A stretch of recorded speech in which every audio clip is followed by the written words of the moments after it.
you own a business and you're wondering why your CPA keeps telling you we can't file your personal return yet, we're going to go over why that is the case here today. And no, your CPA isn't procrastinating. Likely there's a bigger problem here. So we're going to unpack that a little bit and give you some guidance on how we can avoid potential interest and penalties, because if we have a late business return, we're signing ourselves up for some naughty letters from the IRS, and we don't want to be on that naughty list.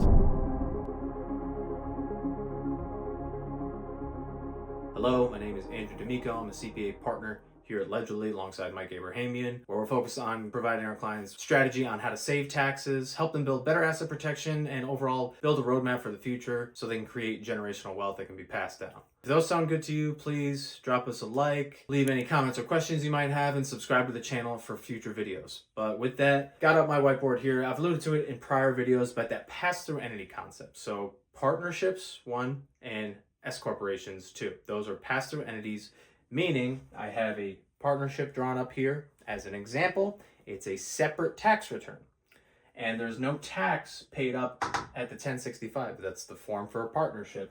There's no tax paid up here. It's filed, and then it kicks out K1s for each of the partners.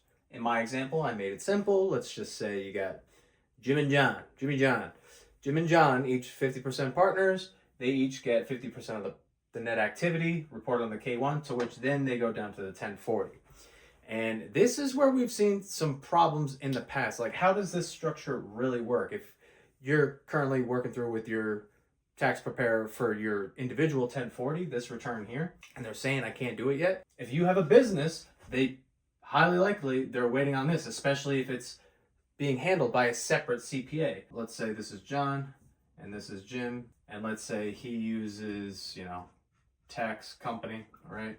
And then Jim, good guy, let's say he uses Ledgerly. You got different 1040 CPAs, tax return preparers, but maybe when you form the partnership, you guys, for whatever reason, I don't know why you would do this, but John convinces Jim, hey, let's use tax company for the partnership return. Well, if tax company doesn't file this guy by the deadline of 3/15, then that means Jim can't file his because he doesn't have his K1. So that's where I hope you've gone on extensions so we can avoid any late penalties for the filing of those K1s. I've been over that in a separate video, but just know the penalty is $200 per month for a late K1 per form. So we want to avoid this penalty. So if we don't have the partnership return ready to go, the tax company doesn't have the information they need, make sure it gets on extension to avoid that. But before tax company can do anything, they need to get information from the bookkeeper. Now, who's doing the books? They're going to provide a profit and loss, as well as didn't give enough space here. First things first, the bookkeeper does the bookkeeping for the year. This is 2026, so he did the books for 2025.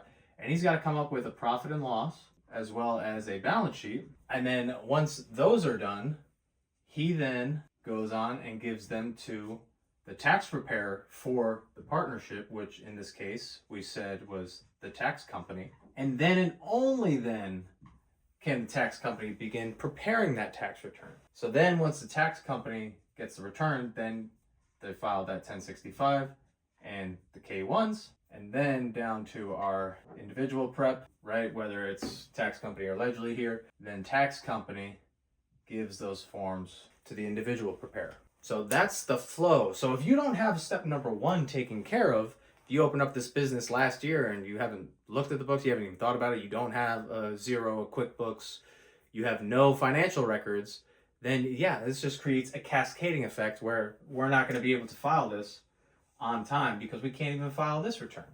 And it just creates a domino effect, because if you don't have accurate books, how are you gonna assess what's due on the 4/15th, on April 15th, when taxes are due?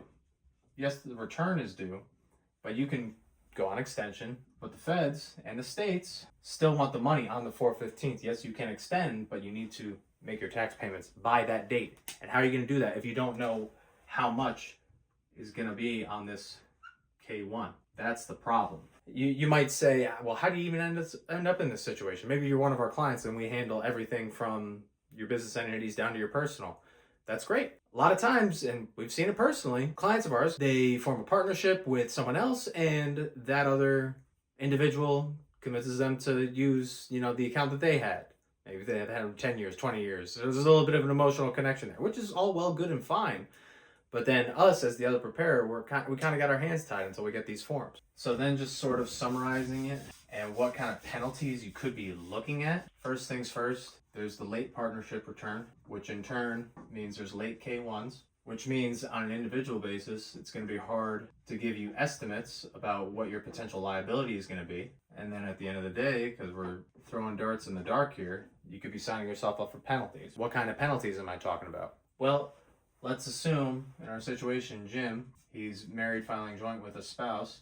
And let's say across all of their income sources that we can tell him, hey, yeah, you're going to owe about, $40,000 in tax. And let's say they paid that. But lo and behold, back to our prior example, that partnership return gets filed a couple months later, and we had no idea what the income amount was going to be, so there were no other estimates provided, and it ends up resulting in an additional $15,000 in taxes, right? Let's say from that partnership, the K1s, that they profited $100,000 in the business, and there was another $50,000 coming to Jim, right? Let's say he was between federal and state brackets, he's about 30% tax, so times 0.3, he had an additional $15K he owed, but we couldn't tell him anything because we didn't have the K1. And if we're not meeting the safe harbor rules that the IRS provides, he could be looking at penalties like failure to pay as well as interest. The failure to pay, it's assessed on the unpaid tax, and that's half a percentage point every month the payment is late.